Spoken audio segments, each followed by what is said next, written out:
Hey, what's up? I'm Malcolm-Jamal Warner, chilling with Spumoni at the Electronic Cafe, Santa Monica, California.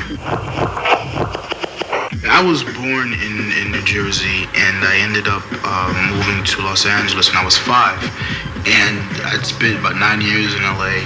And once the Cosby Show came about, and I got the character, I got the part, I had to relocate to New York. And I've often said that the Cosby Show has saved me in more ways than one because I really enjoy being back east, and I love being in New York.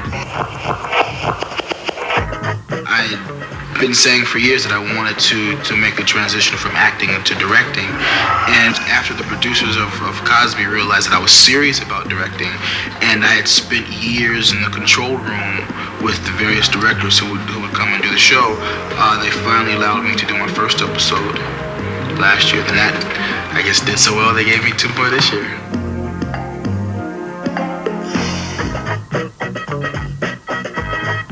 When I was 16 or 17, I realized that in order for me to learn about directing, I would have to go out and do it. So I took a friend of mine's 8mm camera, took a couple of buddies, and shot a video. And I realized that was really the only way I was going to learn to do this. So the music videos came first. So with this one, Special Ed's Come On Let's Move It, I decided to mix up with the background a little bit and play with different colors, and this is what we got. I like doing videos. I like working with certain artists, but I think ultimately every director wants to do film.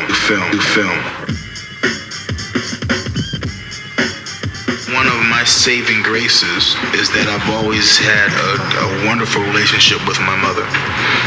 From day one.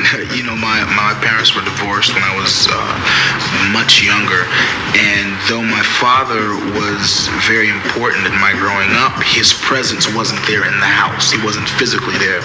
So that basically left my mother and I. And I have to say that I'm very fortunate and very blessed to be in a situation where I've always had a mother who's been my best friend.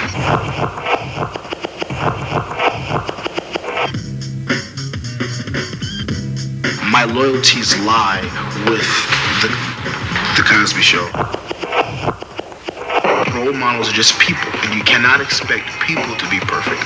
And I think that's something that society needs to realize. Call me a role model, sure, but don't ask me to raise your kids. I'm going to be around in 20 years. Believe me, but a lot of kids don't want to think about that. They live for the now. I got a little money, I'll go buy a Benz, I'm going to go buy a BM. Still living in the projects, I'm going to buy a Benz, I'm going to buy a BM, but never think about trying to buy property or trying to buy real estate. And I believe it's about the longevity.